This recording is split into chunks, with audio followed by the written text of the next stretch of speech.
Golf. The sport has always been known as the gentleman's game, where integrity, etiquette and manners mean as much, if not more, than winning.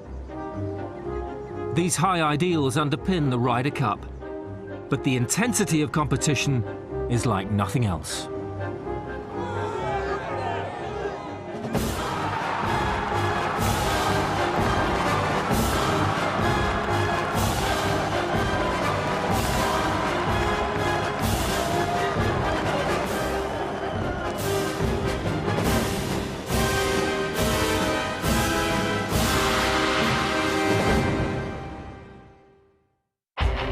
...2012 saw the Medina Country Club in Chicago play host to the 39th Ryder Cup. It produced one of golf's greatest occasions, as Europe somehow came back to defeat the United States. 85 years since its inception, the Ryder Cup is now one of the most compelling rivalries in world sport. It's nice to be part of a winning team, and I've been on winning and losing teams, and losing sucks. It is a unique challenge. There's no other pressure, intensity, drama like the Ryder Cup. I wanted them to know that you're going to have pressure like you've never felt playing a regular golf tournament. There has been gamesmanship. Floyd just walked up and said, "You're not going to cough today, you're not going to do this or that." You know, and Seve just looked at him and there was no problem. Seve's cough disappeared. It's a rivalry of patriotism. If you have any nationalistic pride in you, you do put your country before self. I'm proud to be part of that team, and I damn right should be. But most of all, it's a rivalry where losing is not an option. Come on. Let's win this match, Seve. We go kick their butt. I mean, let's have fun. You know, let's go take care of business.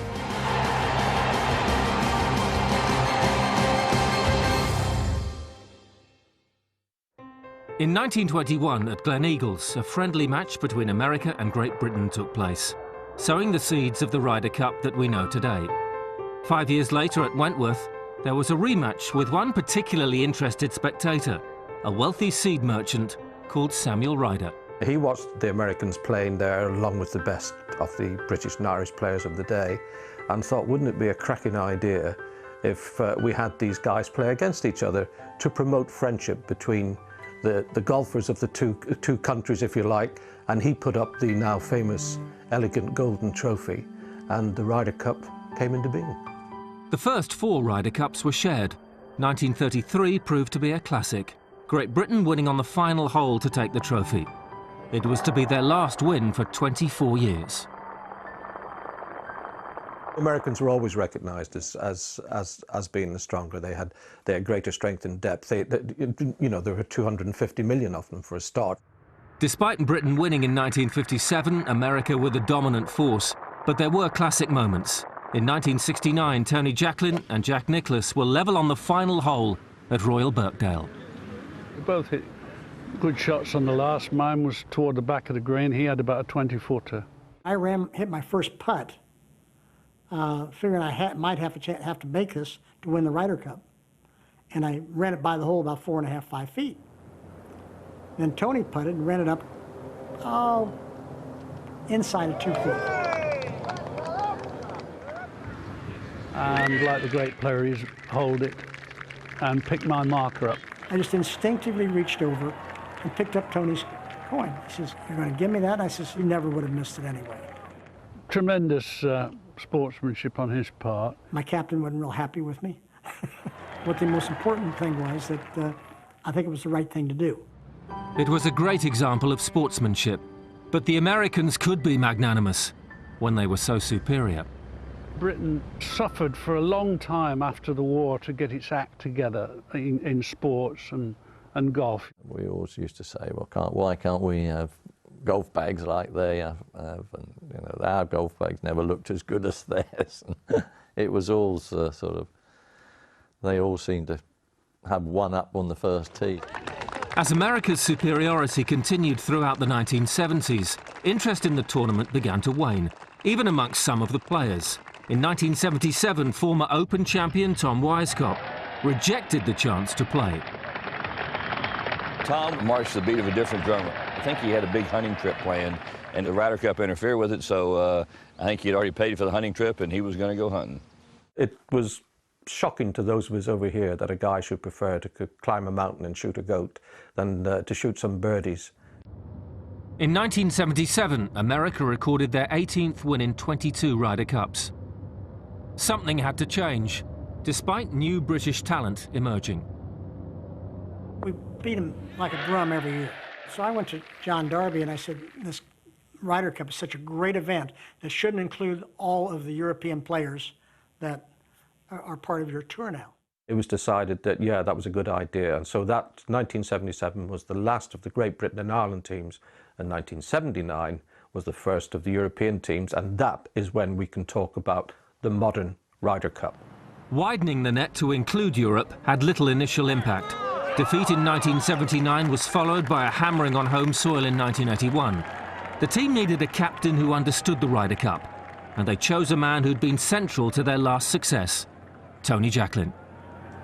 Tony had two conditions to becoming captain for 1983.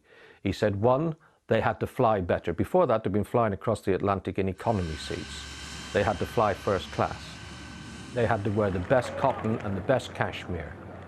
Tony's other condition was very simple. Seve Ballesteros comes back into the team. The mercurial Spaniard had missed the 1981 match due to a financial dispute. Jacklin charmed him back into the fold. He said, listen, Seve, I need you very badly to be on the team. I talked to my brothers, and they all say, Seve, you have no choice, you know. Seve, the British people love you. They need you for the Ryder Cup. So go to Tony and say, you play for the team in the Ryder Cup. I called Tony Jacklin and said, Tony, I'll be part of your team. He said, Seve, you make my day. Great, thank you very much. Now we're going to win. Ballesteros was the final piece in Europe's jigsaw. He was the catalyst as this rivalry was transformed, and the Spaniard became synonymous with the Ryder Cup. Seve was like a one-man army. That's what Seve was like. He was awesome. Like a possessed human being.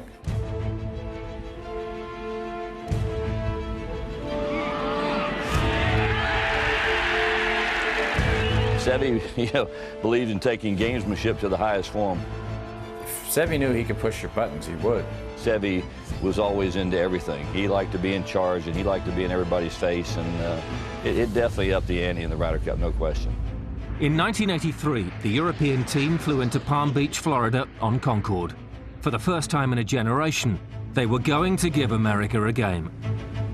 And things went according to Jacklin's plan, as Europe finished the second day level with the USA. The pivotal singles match for the 1983 Ryder Cup was between Jose Maria Canizares and Lanny Wadkins. I literally had to win the 18th hole to tie my match for us to win 14.5, 13.5. Jose Maria had like 75, 80 yards to the hole, and I had 72, and he left it on the front edge of the green. I hit it a foot from the hole.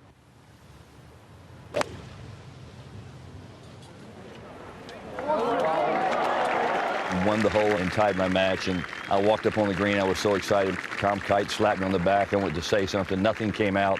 First time in my life I've ever been speechless. Jacklin and Nicholas, the protagonists of the famous concession, were captains of the closest finish since 1969.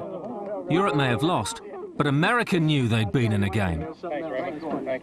Everybody was very disappointing. Everybody was very sad, and I look back to everyone and say, hey guys, why are you so sad? Why your head is down, you know? You don't realize that this is for us like a victory. 1985 saw the Europeans take to the Ryder Cup full of confidence. Even their supporters now believed things would turn in Europe's favour. The home galleries became more boisterous, turning the rivalry up. Mark O'Meara and I were playing. He got on the first tee, and they introduced us both, and the entire grandstands booed us. And he looked at me, and I mean, his face turned as white as my shirt. He wasn't expecting that, and he said, well, what do we do? I said, we go kick their butt. I mean, let's have fun.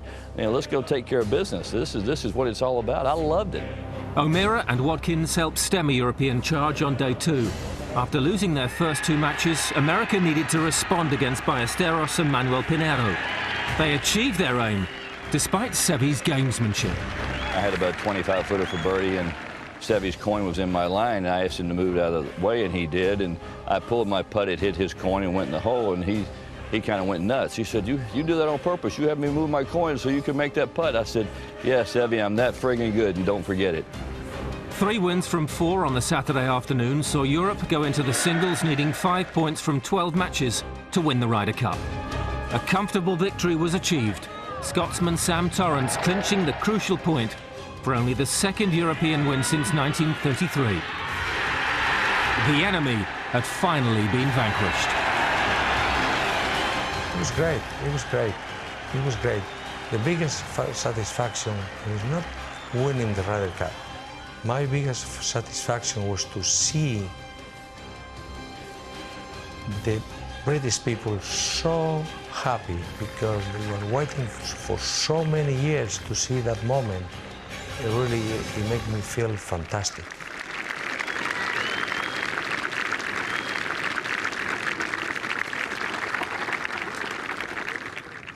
The newly found confidence of the European side was clear 2 years later. In 1987, Europe beat the Americans on their own turf for their first ever away win. And in 1989, Jacqueline again led Europe as they tied 14-all to retain the trophy.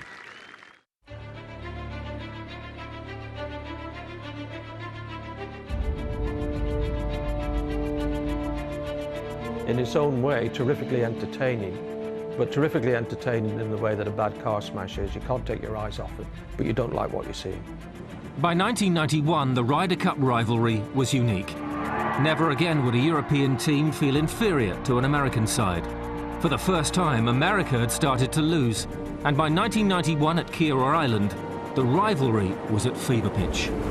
It was intense. There was a bad atmosphere at that Ryder Cup right from the start. The European contingent was, getting together on one sand dune, and across the fairway, the American contingent was together, and they were yelling back and forth at each other, kind of like a football match. It was really a different atmosphere than anything we'd seen. I liked it. The match had been labelled a war on the shore before a ball had been struck. The first match saw Ballesteros and Jose Maria Olazabal take on Paul Azinger and Chip Beck. We have a little dispute. They would alternate in the golf ball, which obviously wasn't allowed in them days. You're switching the compression on the tee? I don't think so. Oh, you did? I'm sure. Paul Azinger denied all the time that they were switching the balls. I know that Chip hit a 100 compression on number 7. I'm sure about. You know what? And then on number 9, he hit a 90 compression. I'm sure about that ball. They decided to have a 25-minute chat on the 10th tee, arguing. The referee say if you call that they are switching balls, it has to be on the same hole. In the stretch rule, you have to make a claim. If that is the rule, it's fine. Yes, that is. Please. Okay. You're 3 down, and you have to keep playing. Jose Maria say, okay, he said, come on, said, let's win this match, Seve. They won 5 holes in the next 7 or 8 holes and beat them 2-1.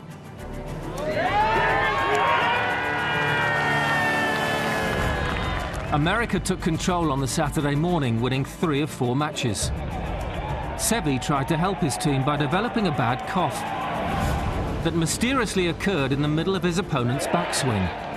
A policy which had varying degrees of success. Floyd got him on Saturday, and he just walked up and said, "You're not going to cough today. You're not going to do this or that." And Seve just looked at him, and there was no problem. Seve's cough disappeared. By the Saturday afternoon, Europe were trailing by 3 points. The volatile atmosphere only increased when American duo Corey Pavin and Steve Pate stood on the first tee wearing Desert Storm camouflage hats. That's my fault. They really didn't like me picking camouflage in the hats, but we were in Desert Storm, and we got racked over the coals. I mean, it should not have been the war by the shore, but that's what it got labeled. These were merely the minor ingredients to an enthralling golf match. With the sun setting on Sunday evening, the USA led 14-13. The Ryder Cup would be settled by the last match between Hale Irwin and Bernhard Langer. The pair were all square on the 18th. Then Hale Irwin's wayward tee shot somehow found its way onto the middle of the fairway. One of two things could have happened. The ball could have decided to move itself into that spot, or possibly more likely, a misguided American supporter had picked it up and thrown it there. Despite that lucky break, Europe would retain the trophy if Langer holed his putt. For the first time since 1983, America had won the Ryder Cup. And today, the war on the shore still divides opinion. It's not a war. If you can't look each other in the eye at the end of it and shake hands and say, you know, see you next time, well, then it's a poor job, and you're not much of a sport, in my opinion. It's just the Europeans whining. That's all it is. We weren't too pleased about some things either. So let's just say that we'll let bygones be bygones, and things that were said, let them die. That was a pretty nasty Ryder Cup as far as I remember. Bernhard Langer's heartbreaking miss on the 18th to give the cup to America summed up the very unique sporting test that is the Ryder Cup. I think Ryder Cups are always a little more pressure, just from the standpoint that every shot you hit, it matters to 12 other people. Unknown players get on the first tee and pray that they just hit it.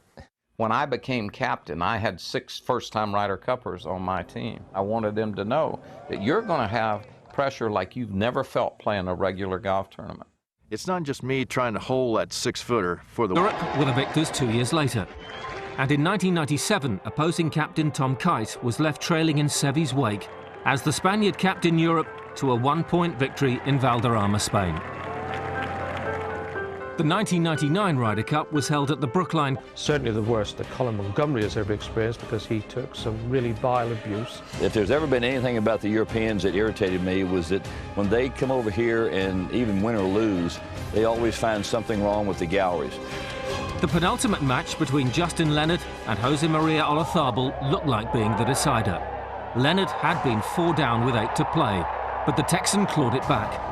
By the 17th, Leonard had a 40-foot putt to claim the half-point America needed. Sparking outrageous scenes. They rampaged across the green, which in a sense was fine, except they ran right across Olazabal's line. He yet had his putt, which if he holed it would have halved that hole. Everybody's going to get a little bit over-exuberant at times, and you know, I'm sure the Americans would say that sometimes the European fans go overboard. That's just part and parcel of it. The media, both in America and back in Europe, latched onto those scenes at Brookline as one of the low points of the Ryder Cup. But regardless, it was one of the most sensational comebacks ever seen in the competition. A lot of stuff that has gone unmentioned and unlooked upon was the fact of how well the Americans played on the Sunday. I mean, they played sensational golf on the Sunday. Great comeback, very magical, but then again, Ben Crenshaw's had that golden horseshoe shoved so far up his butt for his entire life. It was just another case of it's just going to turn his way. For all the bad blood, 1999 cemented the Ryder Cup as one of the world's great events. Viewing figures confirm it as the 3rd most watched sporting competition. And as the stakes have increased, the players have become even more determined. These kids train very hard. They, go to bed early. They drink a lot of milk, and they have their sports psychologists. And, our idea of a sports psychologist was a bartender each week. And, we weren't drinking milk, we were drinking scotch. The way in which it grabs the imagination and the way in which it cranks up the interest to phenomenal levels. It's so established now as one of the great rivalries in sport. The 2002 Ryder Cup was much more sombre, postponed for a year after the tragic events of 9/11. Europe won, but both teams came out triumphant. The work done by captains Sam Torrance and Curtis Strange, behind the scenes, highlighted the huge responsibility carried by a Ryder Cup captain. A good Ryder Cup captain needs to use his experience, I think, and he needs the courage to go with his gut. When Lonnie Watkins was the captain for the American team, he said that he lost 2 years of his life. I'm not going to say that, but it took from me a lot. The problem with being captain of something like that is when it gets down to the nitty-gritty, it's out of your control. You know, the guys just have to take care of business, and you're sitting there. It's a pretty helpless feeling at the end when you can't really get in there and hit a shot. We have here only one mission, and the mission is to win 14.5 points, and that's it. I don't want any individual performance here. I don't want any heroes here. I don't care. I want 14.5 points. That's all. The European team continued their dominance into the first decade of the new century, winning in 2004 and 2006 to claim a hat-trick of victories. America stopped the rot with a comfortable win in Valhalla in 2008, but Europe regained the trophy at Celtic Manor in 2010. By 2012, the Ryder Cup seemed to be at a crossroads. Having only won 4 of their previous 13, the USA needed a good performance to keep the rivalry competitive. They were superb, taking a commanding lead of 10-4 with only 2 matches left to play on the penultimate day. Rory and I said during that round of golf, I was flat, he was flat. There was no energy in that side, and because we were beaten so badly, being beaten, it's really hard to get your adrenaline back up because the ball's not looking good. Europe needed a hero. They got 2. Luke Donald pulled a point back. Then Ian Poulter stepped up to the plate. When momentum gets going in a situation like at Medina, it's hard to get it to stop. You need one player to step up and take care of business. I think Ian Poulter did it for the Europeans on Saturday afternoon, and that was a big stop by him when it really would have gone too far to come back regardless. In order for Poulter to win a point for Europe, he had to birdie those 5 last holes, and he did. You can't help but see 20,000 people standing in a grandstand. I've got all this in my peripheral vision thinking, I cannot wait to hold this putt, to fist pump straight to my team and just give them all the energy that I've possibly got because we've got the chance to win.